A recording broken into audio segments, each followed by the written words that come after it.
There is a dark evil behind the Catholic Church. It hides itself behind grand cathedrals, fancy robes, and elaborate ceremonies. But underneath, there is a corruption so foul, its stench can no longer be ignored.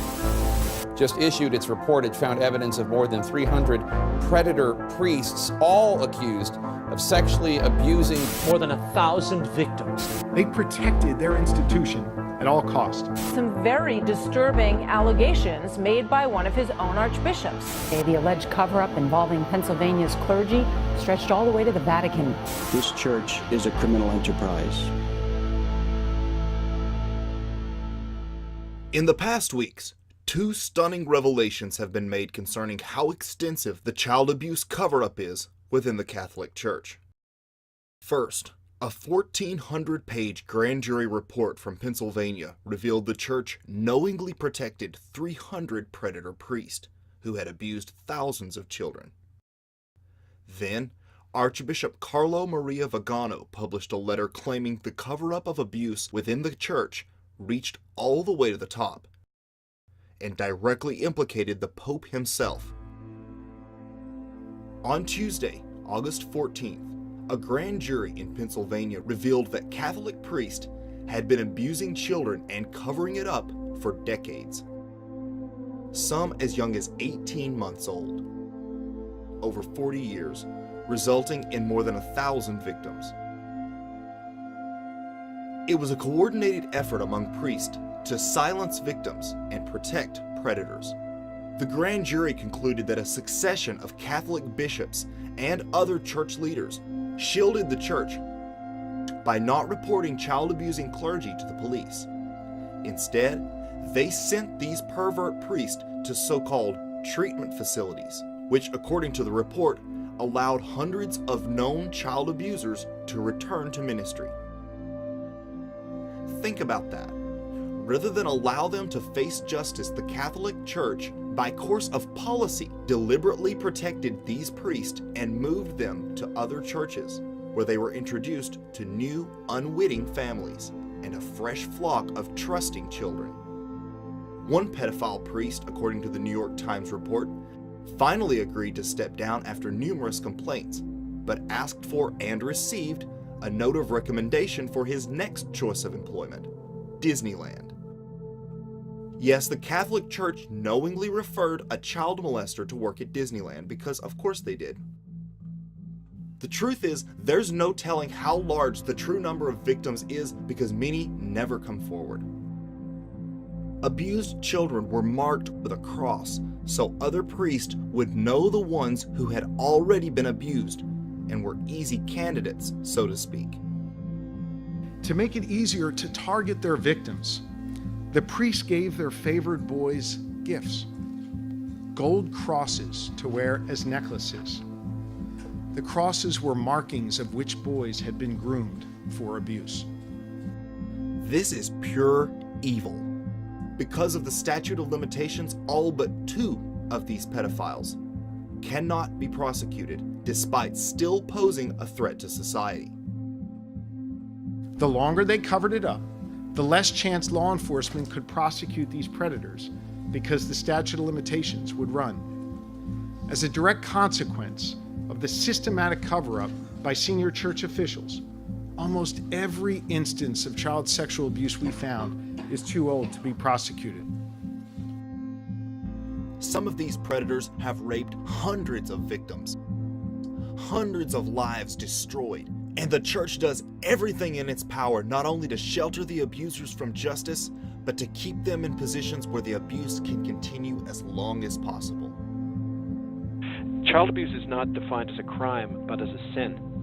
What the crime is under canon law is to talk about it. We often handled material to families going into Catholic churches saying, you have to know that if your child is harmed here, the priest is under an obligation to the Pope to cover it up and not tell the police. I mean, what kind of organization could get away with having an official policy of aiding and abetting child rapists in their ranks? A diabolical one. Exactly. But as terrifying as this is, it goes much deeper than the media will ever let on. This type of abuse is somehow ingrained in the priesthood itself, as if priests feel somehow entitled to this behavior. almost like some kind of sick sacrament. In fact, one victim practically said as much on a recent interview by Democracy Now! I have to say that there has to be a part of the church that feels that that is their benevolent right of some kind. I really just, it's starting to seem like there is a percentage of the church that feels like it is their divine right to do this. It is so systemically huge. South Park also hinted at a deeper connection between all of the sexual abuse cases in the Catholic Church. The priest and clergy feel as though it is part of the Catholic tradition to rape children. Yes, we've got to stop these boys from going to the public. They've got to know to keep their mouths shut. Right. And so, wait a minute, what? It's okay, Father Maxey. We're all priests here. The doors are closed. Well, for the love of God, are you all saying that you have engaged in inappropriate relations with your altar boys? We are here to bring the light of God, not harm the innocent. I'm serious. Father, having sex with boys is part of the Catholic priest's way of life. Yeah. Well, I was 40 years an insider in this church. I was 23 years in the religious life and 14 as a priest. And I knew what was going on the inside, and it was just abject corruption from the get-go. This church is a criminal enterprise that actually covers up the massive sexual abuse of children for centuries. In an 11-page letter published Sunday, Vigano, the retired Vatican ambassador to the United States, called for the Pope to resign, claiming he told the pontiff in 2013 that Cardinal Theodore McCarrick, then Archbishop of D.C., was a serial predator, and that corruption and cover-up in the Catholic Church goes all the way to the top. I speak now because corruption has reached the top of the church hierarchy, Vigano said. He calls for the Pope to resign, saying Francis knowingly protected child abusers, claiming Francis knew McCarrick was a depraved serial predator, and not only did nothing about it, he gave him a coveted job as a Vatican envoy. 2 American archbishops have come forward and confirmed Vigano's accounts. This is him, McCarrick, the predator priest. He has since resigned but is still free, walking around, still likely a threat to society.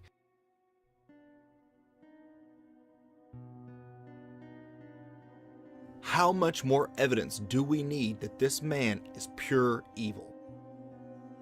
The Pope has still not even addressed these accusations, as if ignoring them will make them go away. Another sickening aspect behind this is the money the Church pays out over these cases. Reportedly, the Vatican has spent over $4 billion to settle sexual abuse cases so far. That's coming from the nickels and dimes of the tithing faithful. The Vatican hoards untold wealth. The Pope flies around in a private jet, and yet he wants us to believe they care about the poor and starving. So when that collection plate comes around, you know your hard-earned money is doing great things. Compensating victims of the priests transferred from parish to parish so they can continue their predatory behavior, and paying lawyers to defend them. But there's a much darker aspect to all this that no one will mention: the connection to trauma-based mind control, aka MKUltra. MKUltra survivor and whistleblower Kathy O'Brien has spoken extensively about her abuse at the hands of perverted priests and her Catholic/Jesuit-based mind control. Mine was horrific and horrendous, and it was based on what the Himmler research had learned about the effects of trauma on the human mind. It's what the Catholics had long since learned about effects of trauma on the human mind through the Spanish Inquisition and the kind of tortures that they were using back with the Crusades in the early days. They knew the effects of trauma on the human mind. When we were in Italy, for the translation of our book in Italy. It was a very pivotal time in Italy where when the Catholic child abuse scandal was brought to light, and you realized that the abuse of the children was being used for mind control manipulation. Don't forget that it was the infamous Catholic-run Boys Town in Nebraska that was heavily involved in the Franklin scandal in the 80s. Children from Boys Town were being used to blackmail prominent politicians. But King used Boys Town not just as a source of young boys for his business, he prostituted them at sex and drug orgies. Paul Benassi was a victim of King's abuse. He was also sent by King to lure Boys Town youngsters off campus.